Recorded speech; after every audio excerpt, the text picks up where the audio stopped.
Hello guys, welcome back to this channel. In today's video, I'm going to show you how you can create free cinematic AI video with Gemini.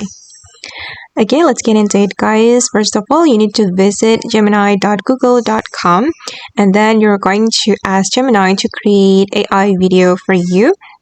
And then here you can describe the video that you want to create, and I have already created the description, so I'm just going to paste it here. Okay, I'm going to add create.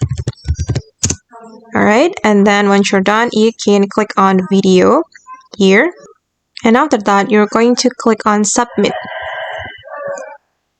Okay, and it's still loading guys. Now the video is being generated. Okay guys, and as you can see that my video is ready and I'm going to play it.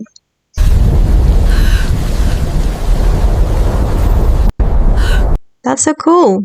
And if you want to download it, you can click on download video here and the video will be saved to your device. And if you want to generate more videos, just ask the Gemini to create the video for you, and make sure you put the detailed description about the video that you want to create. Okay, and that's all the way to create cinematic free cinematic AI video with Gemini. I hope this video will be useful for you. Thank you so much for watching, and bye.